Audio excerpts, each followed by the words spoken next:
जयपुर से करीब 200 किलोमीटर की दूरी पर एक जिला है चूरू, और चूरू जिला का मामला है, भैंसली गांव का मामला है, जो बहुत ही सुर्खियों में चल रहा है।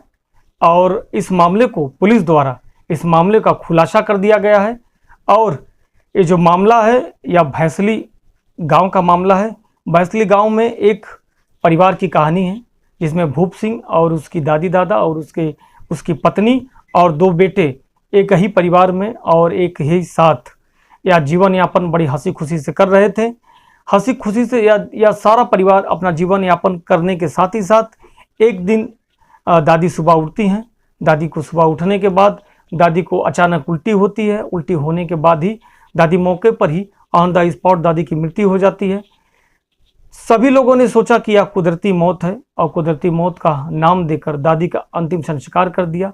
संस्कार करने के बाद परिवार तो शोक में था ही, और कुछ दिन बीतने के बाद 12 फरवरी के दिन थे, परिवार तो शोक में था ही। 13 फरवरी को अचानक भूप सिंह का जो बेटा था, जो गर्गित था, जिसकी उम्र महज 4 वर्ष थी, वह सुबह उठता है। वही टाइम और वही कंडीशन, सुबह उठने के बाद गर्गित को उल्टी होती है। और उल्टी होने के बाद गर्गित, सारे घर वाले सोचते हैं क्योंकि जो काम दादी के साथ हुआ वही लेट इस बार भी ना हो जाए, बिना लेट किए गर्गित को लेकर अस्पताल जाते हैं। लेकिन अस्पताल में पहुंचते ही गर्गित की भी ऑन द स्पॉट मौत हो जाती है। मौत होने के बाद परिवार फिर से एक बार सदमे में आ चुका था, और आने के बाद सदमे में तो था ही, और धीरे धीरे कुछ दिन बीत जाता है। घर में 2 मौतें हो चुकी थी। 2 मौत होने के बाद 1 फरवरी को दादी की मौत हुई, और 13 फरवरी को बच्चे गर्गित की मौत हो जाती है। इसके बाद 15 दिन बीत जाता है। बीतने के बाद सब कुछ नॉर्मल होने लगता है, और नॉर्मल होने के बाद 28 फरवरी को अचानक भूप सिंह का जो दूसरा बेटा होता है, उसी समय वही कंडीशन, वह सुबह सो के उठता है और उसको भी अचानक उल्टी होती है। घर वाले फिर उसको अनुराग को लेके जाते हैं अस्पताल में लेके जाने पर अनुराग की भी ऑन द स्पॉट मौत हो जाती है।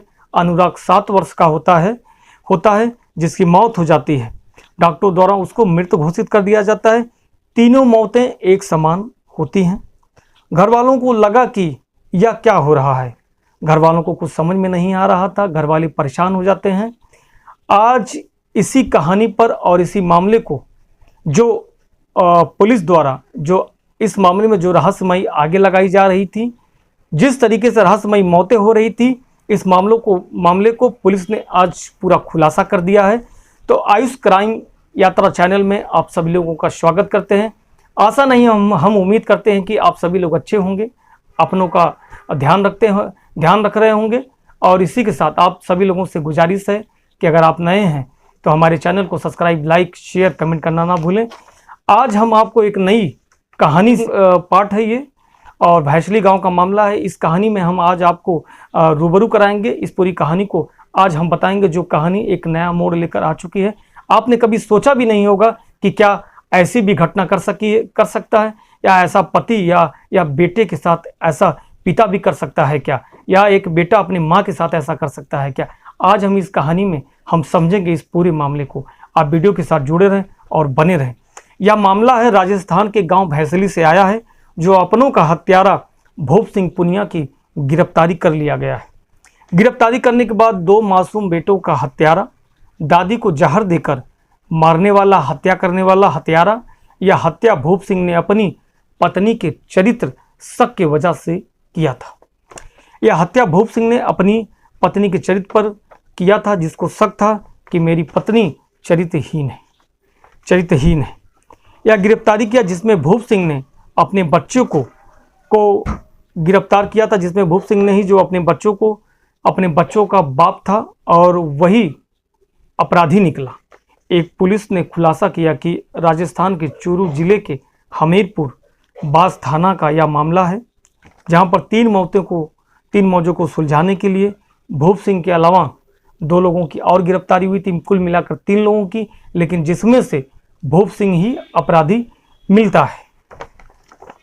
भूप सिंह ने अपनी पत्नी के चरित्र होने पर शक होने की वजह से पहले 3 हत्या कर चुका था वह, और इसके बाद वह सोडियम केमिकल की सहायता से घर में रहस्यमयी तरीके से आग लगाकर गुमराह करने का प्रयास किया था। रहस्यमयी आग की वजह से गांव के लोग इसे काला जादू, टोना और तंत्र मंत्र की तरह तरह की बातें बता रहे थे। पुलिस के सामने बहुत ही काफ़ी चुनौतियां पूर्ण सामना करना था, बहुत ही चुनौतियां थी पुलिस के सामने। इसी के बीच पुलिस ने मृतक गर्गित की लाश को कब्र से निकलवाया और निकलवाने के बाद उसका पोस्टमार्टम करवाया। पोस्टमार्टम की जो रिपोर्ट आई वो एकदम बेहद अलग थी, एकदम चौंकाने वाली उसकी रिपोर्ट थी, क्योंकि 2 बेटों का हत्यारा और दादी का हत्यारा कोई और नहीं था। उन 2 बेटों का पिता था, माँ का बेटा था। इन तीनों की हत्या करने वाला कोई और नहीं बल्कि भूप सिंह ही था। दादी को खांसी की दवा में जहर मिला कर दे देता है, बेटों को खांसी की दवा में जहर मिला कर दे देता है। इसी के साथ साथ वह पत्नी को भी मारने का प्रयास किया था, लेकिन उसका प्रयास नाकाम रहा। इसी के साथ साथ उसकी जब रिपोर्ट सामने आती है तो सारी चीज़ें सामने आ जाती है और सभी लोग दंग रह जाते हैं। जीएनएम का दरअसल बात यह है कि पुलिस द्वारा जब तफ्तीश दी जा रही थी उस घर पर, तो जो रहस्यमयी तरीके से आग लग रहा था वो भी रहस्यमयी तरीके से आगे बंद हो जाती हैं, क्योंकि वहाँ पर पुलिस की निगरानी होती है। भूप सिंह मेडिकल बोर्ड से वह जीएनएम का कोर्स किया हुआ था और जीएनएम का कोर्स करके वह मेडिकल की दुकान चला रहा था। इसी के साथ भूप सिंह के घर पुलिस की तैनाती कर दी गई थी। वह अज्ञात कारणों से जो आगे जो लग रही थी वह भी बंद हो चुकी थी। जब पुलिस द्वारा उसको कस्टडी में लिया गया और पूछताछें की गई तो पता चला कि भूप सिंह अपने पत्नी पर ही शक करता था। उसे यह भी शक था कि गर्गित और अनुराग या दोनों मेरे बेटे नहीं हैं या नाजायज बेटे हैं। इसी के चलते वह हत्या कर देता है और साथ ही साथ अपनी माँ का भी हत्या कर देता है, या योजना बनाकर, ताकि किसी को शक ना हो, और अपने बच्चों को भी ठिकाने लगा देता है। मामला जब ये सामने आता है तो सारी चीज़ों को पुलिस द्वारा इस मामले को दर्ज कर लिया जाता है। जब एफएसएल की जब रिपोर्ट सामने आती है तो पूरे मामले का खुलासा होता है और अपनी पत्नी को भी मारने का यह प्रयास करता है, लेकिन कामयाब नहीं हो पाता है।